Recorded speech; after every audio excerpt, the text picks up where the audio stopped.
Hello and welcome to episode 8 of the Mesopotamia series. Today I'm starting off by villager-proofing the lower city. It's been part of my plan from the start to introduce villagers to this build. I feel like them interacting with the environment will just spice things up a bit.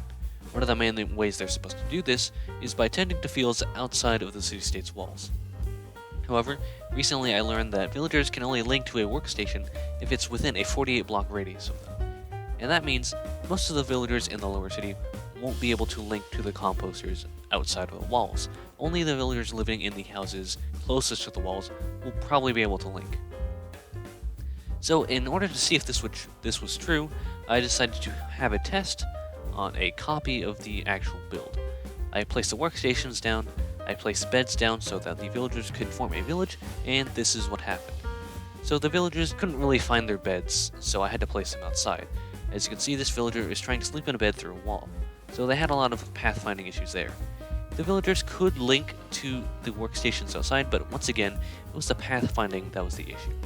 The villagers couldn't find their way outside. Even when they did find their way outside, they would take too long to walk to the workstations, so they would de-link halfway there, like this villager just did. So it was clear that I needed a new solution. Villagers from the city-state wouldn't be able to tend to the fields outside of the city-state's walls. So in order to solve this issue, I've made a plan to set up a network of outlying villages whose villagers will be the ones to actually work the fields, rather than the villagers from inside the city-state. This does reflect reality somewhat, as the city-states were reliant on more rural settlements to supply them with enough food to sustain their populations. These villages would be a few kilometers away, but since we're in Minecraft, that's a few thousand blocks away, that's a large distance, so they're going to be really close by. But it is not, say, to scale. These lapis lazuli pillars I'm placing, with the gold ones being for the villages, these lapis lazuli ones are where I'm planning to put the start of canals. Since in southern Mesopotamia, at least, there was not much rainfall, so the city-states were reliant upon the rivers to provide irrigation for their crops.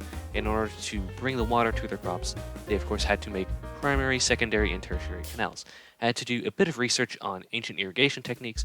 I'll explain it in the next video, but for now, just know that I'm making canals. So here's a little overview of all the planned sites. Again, the villages are the gold pillars, and the planned canals are represented by the lapis lazuli pillars. As you can see, by the front entrance to the lower city, we have 2 planned villages with around 3 planned canals. By the other gate, there's another 2 villages on the desert, along with another canal. Just to the upper city, we have another 2 villages. I'm not sure whether I'm planning to use the moat as a canal or not, so there are no planned canals over here for now. I might just use the moat. As you can see, I might have to raise the water levels of the rivers over here in order to make it look more accurate.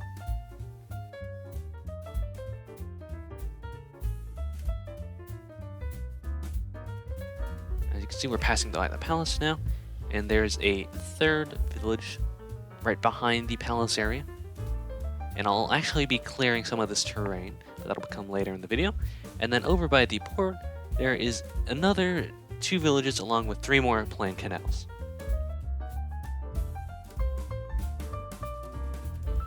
So all that's going to be hopefully built in the next episode. For now, I actually have something else I want to take care of. See, Mesopotamia was a relatively flat area, right? There were only mountains to the north, in the northwest, and the ones far in the east by Egypt. But other than that, it was relatively flat, although there was some high and low ground. In this acacia biome, there's a lot of cliffs and hills, so in today's episode, I'm going to be clearing the ones close to the city-state. So I've gotten a lot better at using these sort of fill commands. Previously, when I did the terraforming, before I actually recorded the first episode of this, it was very rough going. As you can see, that cliff right there, a lot of it is artificially made because I wanted to make it look natural. And luckily now I can actually get rid of it because it looks like an eyesore. So I'm clearing all of this land, not just because it's somewhat unrealistic for the region that I'm trying to portray. All of the land that's cleared will hopefully become farmland when I build the canals and such. So as you can see, I've used a simple execute fill command to basically delete all the blocks that I'm next to on my second account, which I'm playing for my phone, and this is just a view of me clearing the terrain. The one thing with this is I'm still not that good at terraforming. Terraforming as in removing terrain, I'm good, but making it look natural, or at least to the point where it looks like Minecraft might have generated that, I don't know how to do quite yet. I've done some research, but for now, I'm just basically eyeballing it. This is my first large-scale build, and I have not done any major terraforming before, so it's a lot of firsts for me. So here's the finished result.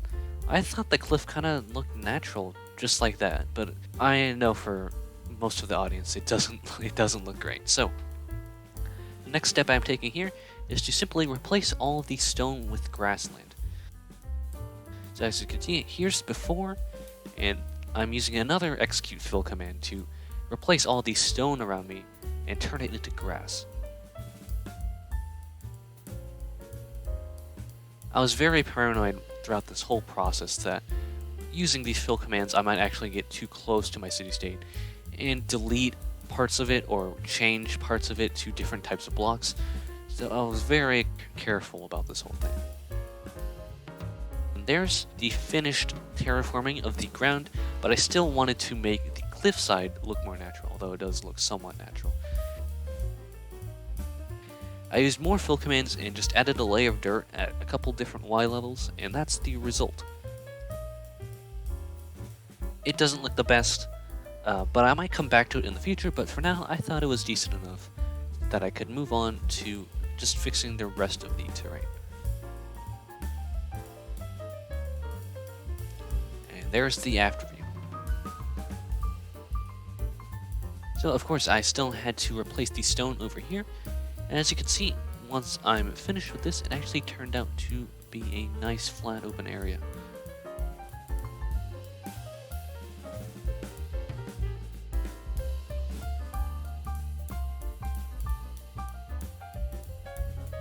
Here's the new view of the citadel of the city-state. I think it's improved a lot. You can actually see it from other angles now.